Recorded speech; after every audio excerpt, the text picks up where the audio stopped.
that, right there, was the huge problem. Today, we're diving into a legal judgment that completely upended the fight for financial fairness in India.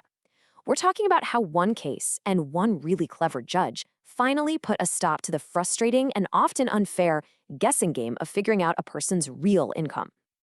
All right, so let's set the scene with something that happened in Indian courts for decades. It's this classic he said, she said situation. You have one spouse, who often doesn't have access to the bank accounts, saying, look, based on our lifestyle, he earns a lot of money. And then the other spouse pulls out an official-looking salary slip that shows, well, a tiny fraction of that. And that, right there, was the huge problem. The court is stuck in the middle with two totally different stories. How are you supposed to make a fair decision about maintenance payments when you have no idea what the real numbers are?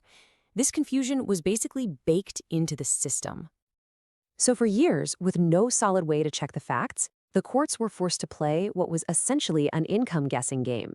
And as you can imagine, that led to a lot of unfairness. And the fallout from this was serious.